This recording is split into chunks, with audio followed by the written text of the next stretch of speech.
now it's my pleasure to give the floor to the Vice President, Alexandra Billinghurst.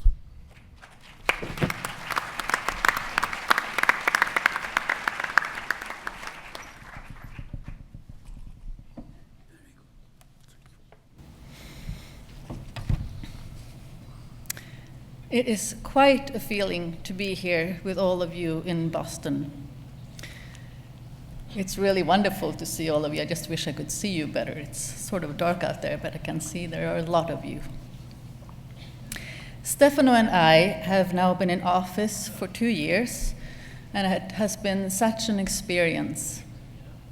I can say that it has been as rewarding and productive as it has been hectic. Getting to work with and meet psychoanalysts and candidates from so many areas of the world is such a treat. The role of IPA is to spread knowledge about psychoanalysis, support and promote psychoanalysis as a science, both for us as individuals and for the field as a whole, and to promote the birth of new psychoanalysts. This is really what I have been personally immersed in most concretely these last 2 years, specifically in the preparation for this Congress, working with our communications, and with the important mission of international new groups. So, the Congress is finally here. Stefano and I had a vision of a Congress that would not be too expensive and that would give ample chances to meet and exchange thoughts in a relaxed and inspiring venue, a sort of campus setting. When it comes to the first part, keeping down the costs, it may seem that we fell short, and yes, it is much more expensive than we had wished. But this is the reality we face in arranging such a large Congress in the United States. But believe me when I say that we have done all we can to keep the costs down, and the registration fee has actually been partly subsidized. But to the second point, I really feel that we have succeeded in creating the atmosphere we wanted to see here in the welcoming Boston and this beautiful venue. Our heartfelt thanks to the fantastic work of the program committee, the Broomhill staff, Giber and Rausch, and the local arrangements committee. And of course, it is also now up to all of us to take that chance to meet, share with, learn from, and inspire one another. I've been speaking a lot about the Boston groups during this last year and the few months leading up to the Congress. Mentioning it now feels almost like dangling candy in front of children who can't have any, because if you didn't sign up for the Boston groups, you can't be part of it now. But of course, I want to tell you that we do have 20 Boston groups, which have been communicating online beforehand, but now they'll have a chance to talk in an intimate setting with their own room here at the Congress for 3 days. The Boston groups are a new idea for the IPA Congress, and I'm so curious to see how it works out. These last 2 years, I've had the pleasure to work with a fantastic team in the Boston Program Committee, chaired by Sergio Nick, and with Dieter Bergen representing Europe, Claudia Bornstein representing Latin America, Harriet Passages representing North America, and Marco Posadas representing IPSO. They are not only very hardworking, smart, and creative, but also warm and full of humor. We've had a good time, both face-to-face and online. Our last meeting here in Boston turned into quite an adventure, as part of the team had to leave early due to a gigantic snowstorm, kind of hard to imagine today.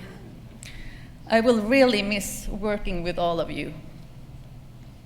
Looking at the program before us, which is quite extensive and heavy, I think the outcome of this work is fantastic. And I know Sergio will tell you more about the program itself. One of the principal aims Stefano and I have for our team is to bring IPA closer to the members. As you may have noticed, we have avoided scheduling anything in the same slot as the business meeting, as we really hope to see all of the members there. The business meeting might sound dry, but in fact, it's a unique opportunity to meet and hear more of what is happening in the organization and share thoughts and ideas about our community. This year, we are starting a new tradition and will welcome all of those who have joined IPA since the Prague Congress in 2013. Also, new is that the presentation of the video award will take place there. And we have as well a tribute to Wallerstein. These two items are open to everyone and will be held at the beginning of the business meeting. So do please join us there. The theme of the Congress is Changing World. The fact that we are living in a changing world also has an effect on our congresses. I think for many of us, going to the international congresses has meant that we could speak about clinical matters in a way that is not possible at home. But with our changing world, we are all suddenly connected with audio and video recorders on every cell phone and with social media seducing us into sacrificing privacy. In that way, the Congress is not as safe a place as once it was. Confidentiality is at the core of our profession. It is the knowledge that what is said in the consulting room remains there that makes psychoanalysis the powerful tool that it is. Gaining the trust of our patients and creating the room with 4 walls that do not leak. At the same time, we live with the paradox that it is the exchange of clinical thinking paired with the theoretical that brings our science forward. I would say that it is clinical material that gets most of us going and that develops our thinking further. Recording during the Congress is of course strictly forbidden. To protect confidentiality at the last Congress, some sessions were only open to members. We have chosen not to close sessions this time. Instead, we will have confidentiality forms to be signed in each room, and this is true for the next part of this opening ceremony as well. So please take this blue form and sign it and think about confidentiality. But I think the matter of confidentiality really deserves some underlining in general. In a way, I think we take it for granted, but it is a matter that has to be kept constantly in mind and refreshed, as is ethics. And confidentiality is challenged in ways that we might not think of in our changing world, with its new technology and communication tools.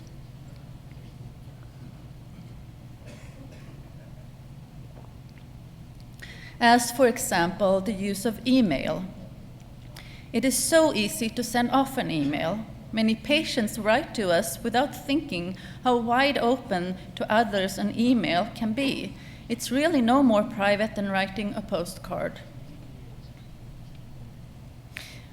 We value the secret room for reflection in psychoanalysis and psychotherapy. Having the possibility to reflect with the other about our innermost thoughts under confidentiality.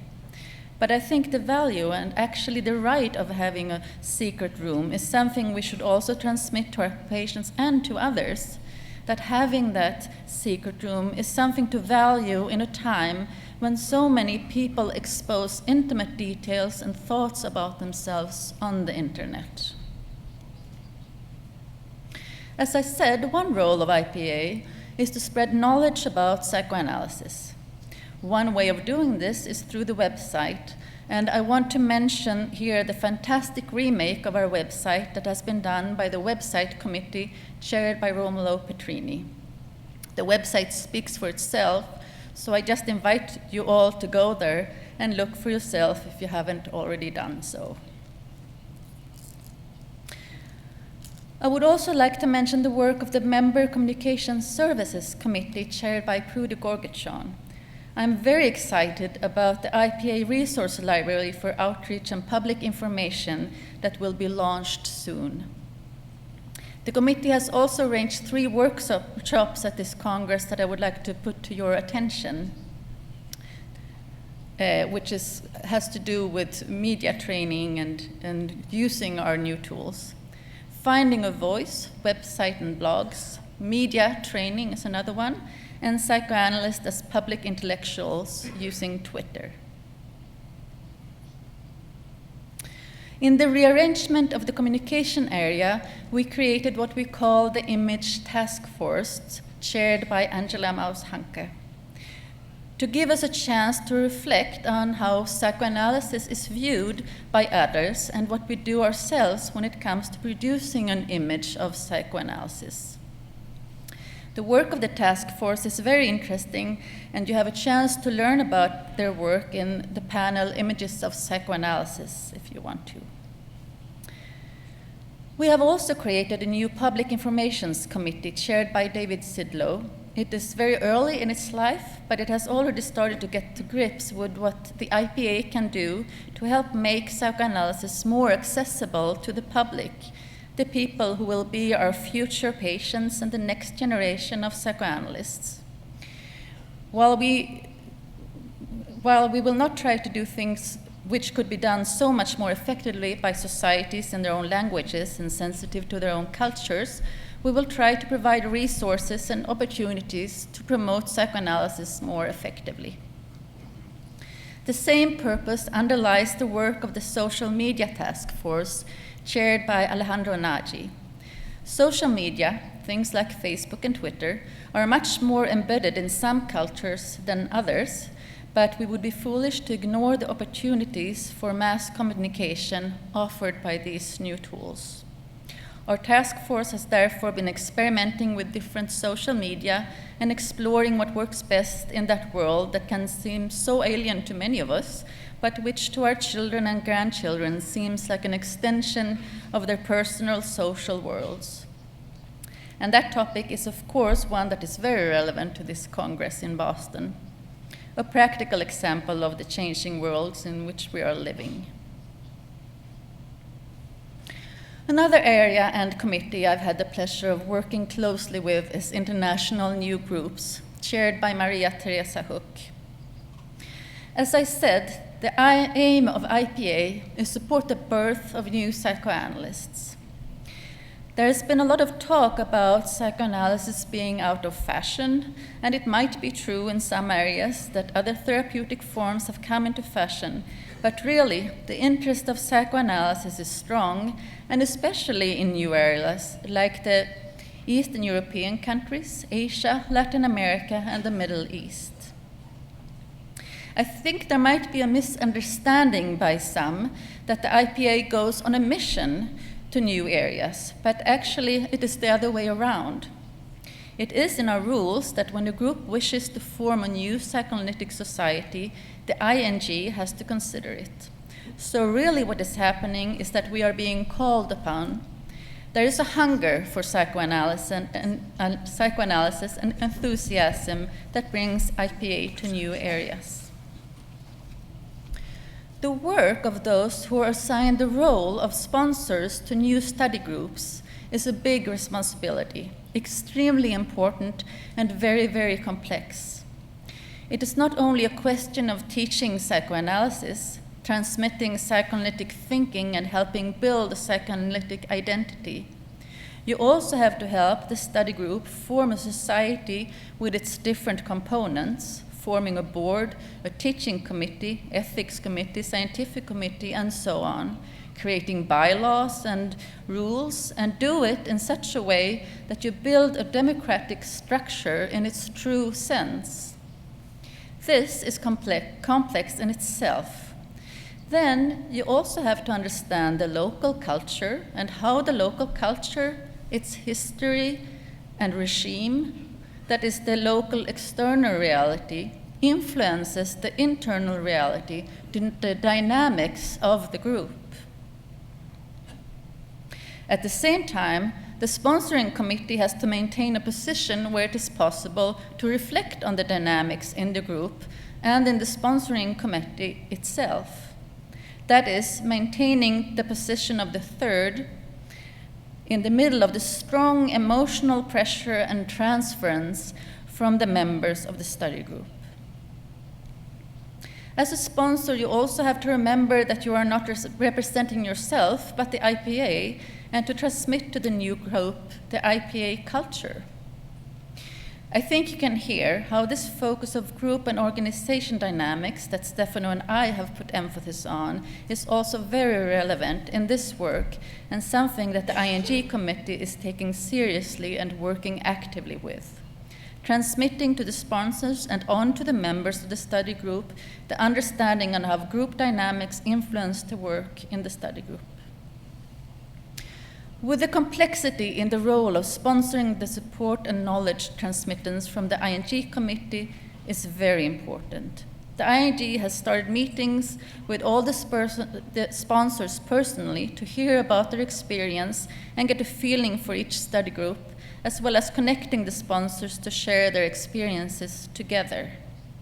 The ING committee is doing a fantastic job. I think you can hear how proud I am of their work. And I want to thank all on the committee and all the individual sponsors who give so much of their own time to this important work. We can actually see the result of this work at this Congress, as we have two groups becoming provisional societies, the study group of Turkey and the Minas Gerais psychoanalytic study group.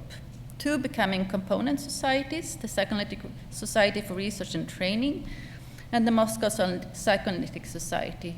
And finally, one becoming a study group, the Taiwan Center for the Development of Psychoanalysis. I have had the pleasure...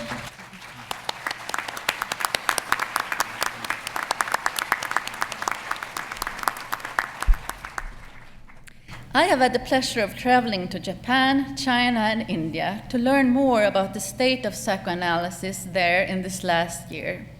Asia contains both old and new societies, and societies in the making, and it was so nice to get to see the psychoanalytic work there and to get to know the colleagues in Asia. If you're interested in hearing more of the development in new area, there are 3 panels that would be of interest. The opening of psychoanalysis to new countries and new cultures, a perspective from Eastern Europe, Latin America, and China. Another one is Living in a Changing World, reflections on the use of Skype in psychoanalysis, and the development of psychoanalysis in the Asian context. As I said before, it is now up to all of us to take the chance to meet, share with, learn from, and inspire one another. Before I left Stockholm, I talked to a young student who was so full of enthusiasm as she had started to really understand the subject of transference and countertransference. Her happy enthusiasm reminded me of my own curiosity and enthusiasm when I entered in this field. And I now hope we will all find that sense of enthusiasm and wonder as we spend these coming days together.